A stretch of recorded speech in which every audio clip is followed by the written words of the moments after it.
What's up, Narko? Gang, welcome back to the channel. If you're not subscribed, you already know what to do. Hit that like button, that subscribe button, hit that bell to be notified for everything that we drop. A cop with no warrant tries to arrest a man for trespassing, quote unquote, trespassing inside of a business or apartment that he was working in. Crazy work.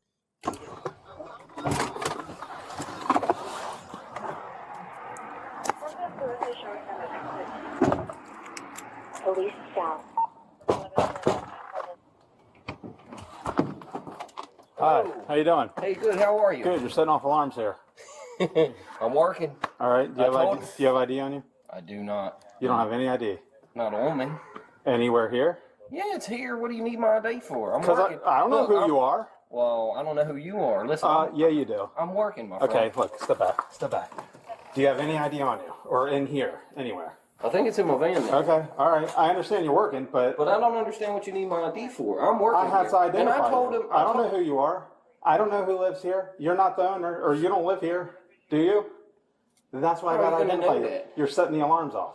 Well, I'm here working. I got a reason to be here. I understand that. And I don't know why you got pushed me in here. I didn't push you in there. I just backed you up because it's freezing cold outside.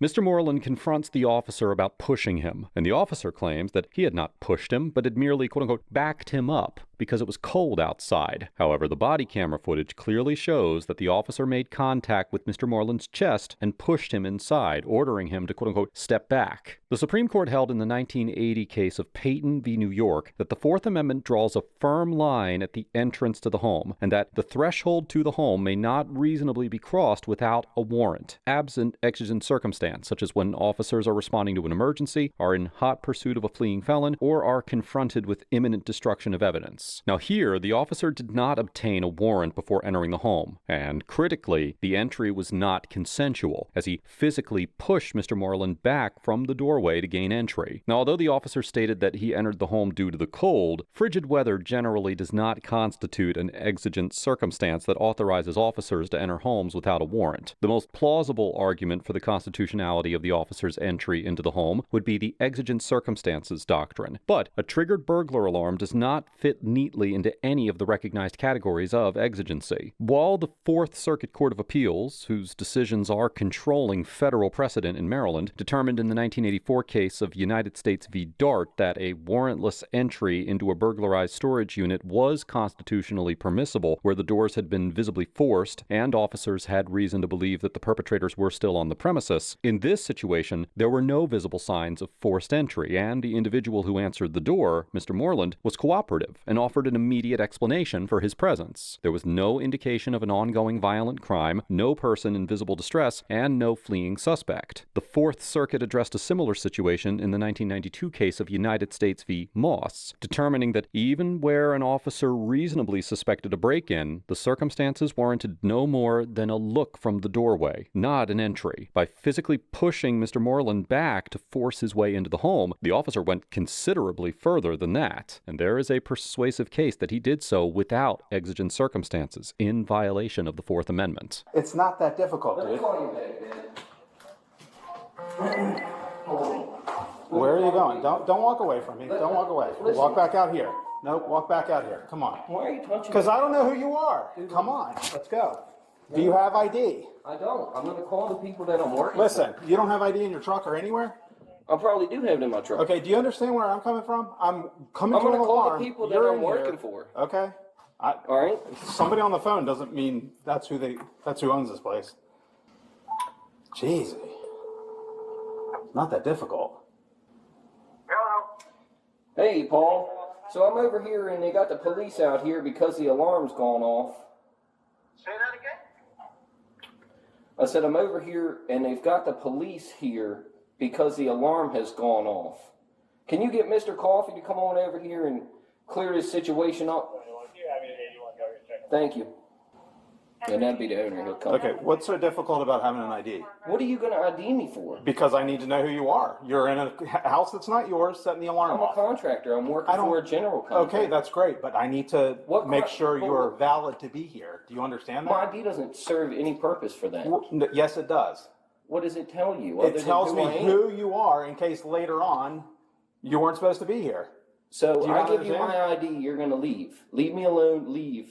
Not necessarily. Okay, You well don't. You don't need to know how we Let's conduct just wait. our business. Let's just wait for the owner to get Okay, here. we'll wait forever. Yeah, probably. And I'll call this fine lady Tracy. Stay here. Don't walk Look, away. I'm gonna get her phone number right Okay, here on that's the fine. wall. That's fine. But don't walk away from me. When Mr. Moreland walks into another room of the home to make a phone call, the officer forcibly moves him back to the entryway area and later orders him not to walk away when he goes to make another phone call. Now, these actions almost certainly constituted a seizure under the Fourth Amendment, which permits an officer to briefly detain an individual for investigative purposes only where there is a reasonable, articulable suspicion that criminal activity is afoot. As we discussed earlier in this episode, the officer's entry into the home raises serious constitutional concerns of its own, and it is equally questionable whether he had the requisite reasonable suspicion to detain Mr. Moreland once inside. A triggered burglar alarm is, standing alone, the kind of ambiguous circumstance that can contribute to reasonable suspicion. It does not, however, establish by itself that the person encountered on the premises is the source of any criminal activity, particularly when that person does not flee, does not act evasively, and volunteers a reasonable explanation for their presence. Here, Mr. Moreland opened the door, identified himself as an electrician performing contracted work, and provided context consistent with his lawful presence at the property. The Fourth Circuit Court of Appeals held in the 2021 case of United States v. Drakeford that in determining reasonable suspicion, officers must consider the totality of the circumstances, and, in doing so, must not overlook facts that tend to dispel it. Accordingly, there is a reasonable argument that the officer lacked sufficient legal justification to detain Mr. Moreland, having focused on the alarm while disregarding the innocent explanation already in front of him. However, it should be noted that officers are under no legal obligation to accept a suspect's innocent explanation simply because one is offered. The Supreme Court held in the 2018 case of District of Columbia v. Westby that officers are not required to rule out an innocent explanation before acting, provided the totality of the circumstances, including the plausibility of that explanation, still supports a reasonable inference of criminal activity. Now, while the Westby case addressed probable cause for an arrest rather than the lower reasonable suspicion standard applicable to a Terry stop, its underlying logic applies here, and a court would consider whether a reasonable officer, weighing Mr. Moreland's explanation against everything else visible at the scene, could still have concluded that criminal activity was a meaningful possibility. Are you the only one here? I am. All right. You can turn around on westbound 108 here southbound. I located an accident. Do you have warrants or something? Are you scared to No, identify not at yourself? all. And I don't answer questions. You don't answer questions. Well, guess what? You're going to go in handcuffs in a second. It's gonna be southbound just under the bridge for 108. Why do they assume is that this you Tracy? got warrants if you don't want to give your ID? Hey, Tracy, it's Matthew with Technic Electric. How are you today? I'm not with a Yes, worker here, I'm but he's having a refusing to wonderful identify time with himself. these I'll folks do over 10 here. I was seconds. just wondering if you guys could come on over here and clear this up for them. They don't, they're worried that I'm not supposed to be here, so. Okay. Well, he said that he's not gonna be able to do I'll talk anything to him on over the the phone. phone. Would you like me to talk to him? Who is this? This is the guy's assistant. Her name is Tracy. Hi, Tracy. I'm out with this worker who's refusing to identify himself. Oh, I understand. Not a problem. Mr. Coffey, I have Mr. Coffey in the car. We're on our way to the house. Okay, how far away are you? We are just passing State Home on Silver Parkway, so we're approaching Oakville. Okay, I appreciate it. We wouldn't have this issue if this guy would just identify himself, but he's refusing to. You don't have to identify yourself if you're not doing the crime, gang. Like, I don't understand why the police is making. They just want your name in the database so that way they can always be stalking you over it. That don't make no sense. Now you telling the people that, oh, it's all about identification. No, it's about human rights. I'm here doing a job. You came here because of an alarm that went off, which is understandable. But at the same time, I'm supposed to be here. I don't have to identify you. I'm not committing a crime. I'm not in the commission of a crime. Oh, okay. All right, thank you. It's not a problem. We'll be right there. I thought Mr. Coffey said he let them know yesterday about the restoration that's going on at his home, but we'll be there as quickly as possible. I appreciate it. Be careful. Absolutely. Thank you. Thank you. Yeah.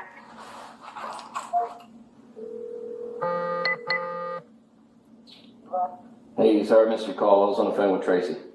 Yeah, I just gave her a call after I got off the phone with you, so make sure they were on their way over here. Well, look, I've got the cop here, man. He's being redundant, you know. I just want to, Redundant. I just want, I got your worker here who refuses to identify himself. He doesn't have to. I don't have a constitutional need to. A constitutional need to.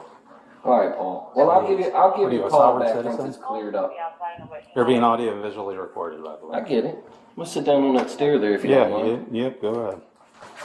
I just don't understand why this is so It's not difficult. gonna do anything for you. That's the problem. You don't know how we operate, okay? And I'm not going to disclose that information of how we operate. Well, I don't Yeah, have a you're need stalker. to ID, so I'm not going to. You do have a need to. What's the... Legally, you have a need to. You don't belong here.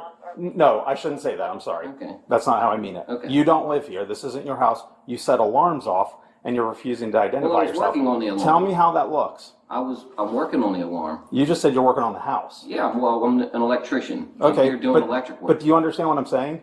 How do you think that looks to me when you're refusing to identify yourself? You're in a place where you're setting alarms off and you don't live here.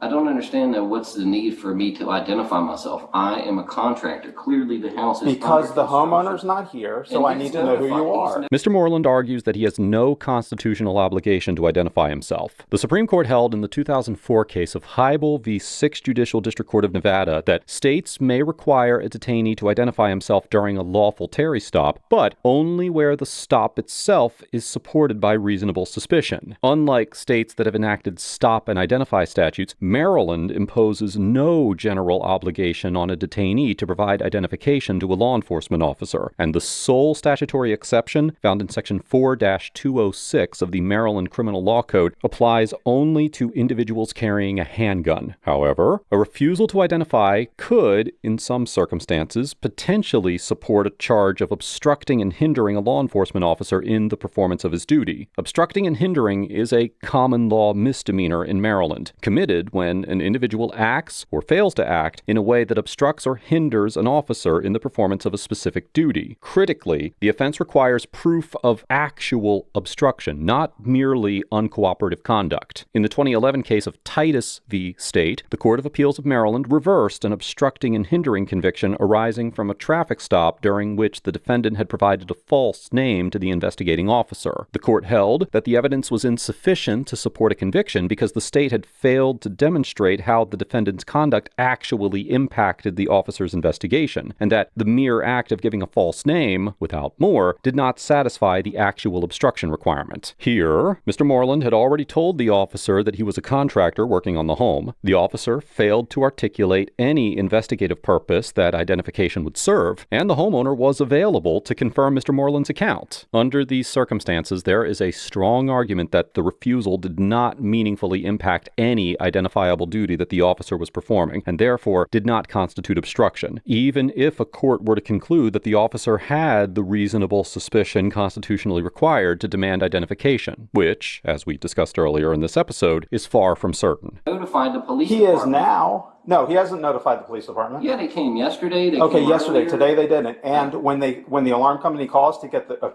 code to clear it, they did not answer and did not give the correct code. Oh, I've got the code. They didn't call you. They called the owner. Oh, okay.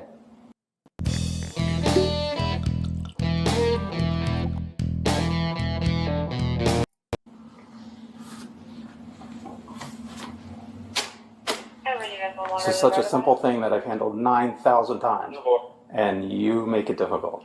I'm not trying to be difficult, sir. And But I you don't are mean being to be difficult. Well, I just don't understand what You me don't giving have to my understand. ID. I mean, I understand that you don't think that I have to understand, Well, but my ID does nothing. It doesn't tell you he's a contractor. He's supposed to be. It there. tells me who you are. So later on, if the homeowner comes on and say, "Hey, somebody was in here," blah blah Well, blah, I know who it was. I've got the homeowner coming, so that way we just don't even have Yeah, to that's worry all that about Well, matters, the regardless homeowner. of that, you asked the question. I'm explaining it to it. I you. gotcha. I gotcha. I won't ask you questions because you don't answer questions. Other than this, how's your day going? I don't answer questions. Lord have mercy. I'll play your stupid game. Hey, Jamie, how are you? How are you? Good, how are you? Yeah, Mr. Coffee will be. All right. Mr. Coffee's the homeowner? Yes. Okay, thank you. Appreciate it. You guys got here pretty quick. Huh? You guys got here pretty quick. Yeah, I was almost done over halfway. Hi, Mr. Matthew. Hello. You fixing your lights? I was working. Are you listening to a call? What's that? Are you listening to a call? Am I listening to your call? No, are you listening? Oh, that's not mine. Oh, okay. You get an ear for when they're talking to you. Yeah, It's not mine. I'm sorry. Just to give you a heads up, I'm just one of Mr. Coffey's caregivers. His house was damaged by solar panels, Oh, wow. Okay. so they had to basically take the top off the house. He had to move out Holy cow. until, so this is what's all going. So Mr. Matthew was one of the electricians, Okay. and Mr. Paul called me. He's the project manager with Strongwall Construction. Mm-hmm. So, but anyway, Mr. Coffey's going to come in and you can Okay. verify everything. Are you guys hearing the alarm and we're not hearing it here? Was I hearing the alarm? Yeah. Yeah, well, I was testing it, Print down. and I opened a window, and I came in right away and That's pushed right, the thanks. code in, and went back to work. So it was wheel, wheel, wheel for like 10 seconds, and put the code in. So we got two Yeah. alarms, one general alarm and then one window alarm. Yeah, so that means that, and then they're calling the phone, which is, I don't know if it's He's supposed to Mr. call Coffey's the cell alarm phone. company and tell them to not report it while I'm working in here. Yeah. And that's how you avoid He this whole probably process. hasn't. He probably didn't. Has he put it on the car yet? I can get on and talk to him if that's Okay, easier. if you don't mind, No, yeah. not Thank at you, all. officer. You're welcome. Thank you. Okay, so.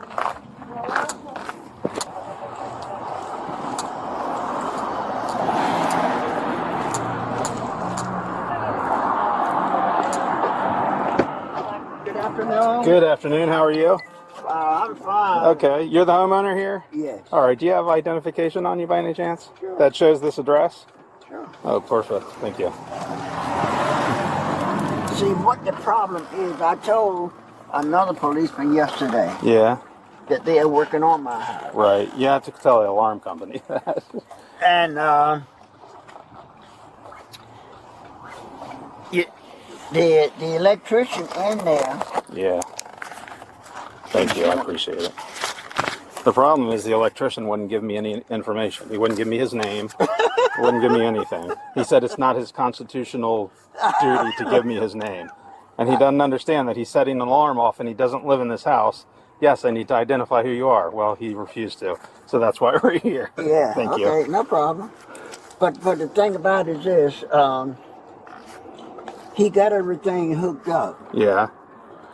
But after getting everything hooked up, it came over the board that one of my windows Yeah. was open in the basement. Uh-huh. He went down in the basement, and none of the windows are open, but one of them was broke. Oh, okay. All right. And when that go off, it don't set off the alarm in my house because it's not completely, connected together. Right, right. But what I'm gonna have him to do, just go on and turn it off. Well, you can either turn it off, or if it goes off, do you have a cell phone? Do they call you? Nobody called me. Okay, yeah, the alarm companies should call you, and you can give them like a code, Right. and they cancel us. But they said they didn't say anything about calling anybody. So Yeah, well, nobody hasn't called me. right, Mr. Coffey, are you 91?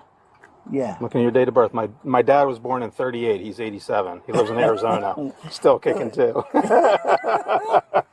Oh yeah. All right. I'll Well, soon be 92. My next birthday's in April. are you going for 100? Come on, you can do it. If God willing. I tell my dad that, hey, you're going to make it to 100. He's like, I hope not. See, I tell you, it doesn't make any difference with me how long I live. If it's God's will, I'll Right. go along with it. I'm with you there. I agree. Oh yeah. When Oh, it's your yeah. time, it's your time. It's not our decision. That's right. That's right. All right. Well, like I said, if you want to talk to your alarm company and have them make sure they call you if it goes off, or set it up with him while he's working for them to call him and he can give a code, then we won't have to come out here if it goes off. Yeah. Well, as I say, I probably have him to just go on and turn the alarm Okay. off. Gotcha. If you just turn it off, you see, you won't have to worry about it. Right. All right. Because I got to get that window replaced anyway. Yeah. Well, I got what I need, so I appreciate y'all coming out here so No quickly. problem. All right. Well, have a good day, sir. Thank you. After the homeowner confirmed that Mr. Moreland was in the home permissibly, the officer left without further incident. Mr. Moreland told me that he subsequently filed a complaint with the Howard County Police Department and that Internal Affairs determined that the officer had not engaged in any wrongdoing. He also told me that he's seeking legal counsel and that despite reaching out to several attorneys, he has yet to receive a response. Overall, the Howard County officer gets an F for entering a private home without a warrant or valid exigent circumstances, detaining Mr. Moreland based on questionable reasonable suspicion, and responding to Mr. Moreland's assertion of his rights with indignation rather than legal justification. The Fourth Amendment draws a firm line at the entrance to the home, and none of the recognized exigencies that would permit a warrantless entry were present here. The situation that the officer encountered upon arrival was not an act of emergency. Mr. Moreland answered the door, offered an immediate explanation for his presence, including evidence of his uniform, and displayed none of the indicators that courts have associated with ongoing criminal activity. The officer, nonetheless, physically pushed Mr. Moreland back from the entrance and crossed the threshold without consent or a warrant, and his claim that he did so because he was cold does not constitute a recognized basis for warrantless home entry under any applicable legal standard. The detention that followed is equally problematic. As discussed earlier, Mr. Moreland had already provided a facially plausible explanation for his presence before any detention occurred, and the officer was obligated to weigh that explanation as part of the totality of the circumstances rather than disregard it. The officer's assertion that obtaining Mr. Moreland's identification would confirm whether he was authorized to be in the home is puzzling, as a name alone would not have verified that authorization, and the homeowner was already en route to provide direct confirmation. When Mr. Moreland calmly attempted to assert his rights, the officer responded with frustration rather than with any articulable legal basis for his demands. This interaction highlights how the constitutional protections afforded to the home can be undermined in practice when officers cross that threshold without the legal authority to do so, and how internal accountability mechanisms do not always provide meaningful recourse when they are. Now, Mr. Moreland gets an A for calmly and consistently asserting his legal rights throughout the encounter, remaining physically compliant while verbally challenging the officer's conduct, and providing a clear and coherent explanation for his presence that was ultimately confirmed by the homeowner. From the outset, Mr. Moreland identified himself as an electrician performing work on the home, volunteering context that was directly relevant to dispelling any suspicion that the officer may have had. He did not flee, did not act evasively, and did not physically resist the officer's commands, even. Yeah, I mean, in my opinion, the officer is in the wrong completely. The fact that a lawyer didn't answer or take this case is astonishing to me. You can't push nobody inside of a house and then try to say that they're trespassers or being a burglar, right? But then you're demanding ID, and he's telling you he's an electrician. I'm supposed to be here. He don't have to give you his ID if you can identify him in other ways, right? Especially if he's not committing a crime. He said that the homeowner can come prove that I'm supposed to be here, and the cop got an attitude. There's a bigger situation behind the ID situation. Not only can they put you in their database, but they can also stalk you, right? They can also stalk you, your well-beings. They know where you live at now. They have your house, your actual address, not the one that you're working at, but they have your actual address. That house has nothing to do with this situation, but now they can drive past and do all this harassment tactics. Like this cop should be fired, because you're trying to pretty much force him to give you his information and he didn't commit a crime at all. Like, we don't need cops like that on the force. So with that being said, y'all hit that like button, that subscribe button, hit that bell. Let me know what y'all think about this down in the comments. Is the cop in the wrong or is the electrician in the wrong? So with that being said, peace.